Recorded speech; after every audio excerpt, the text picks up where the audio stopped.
Wife கிட்ட வந்து, "மா நீ அன்னைக்கு சொன்னேல்லம்மா என்னமோ கருக்குன்னு இருக்குன்னு சொல்லிட்டு, எனக்கும் கொஞ்சம் நடக்கிறதெல்லாம் பார்த்தா ஒரு மாரி அப்படிதான் இருக்குன்னு" சொன்னோனே, ஒய்ஃபு ஓன்னு அழுதுர்றாங்க.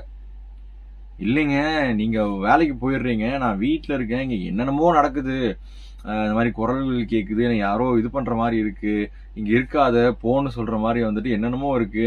என்னால நெருப்புன்னு அந்த பூஜை ரூம்ல பத்த வச்சா, அது வந்துட்டு நிக்கவே மாட்டேங்குது. போயிடுது."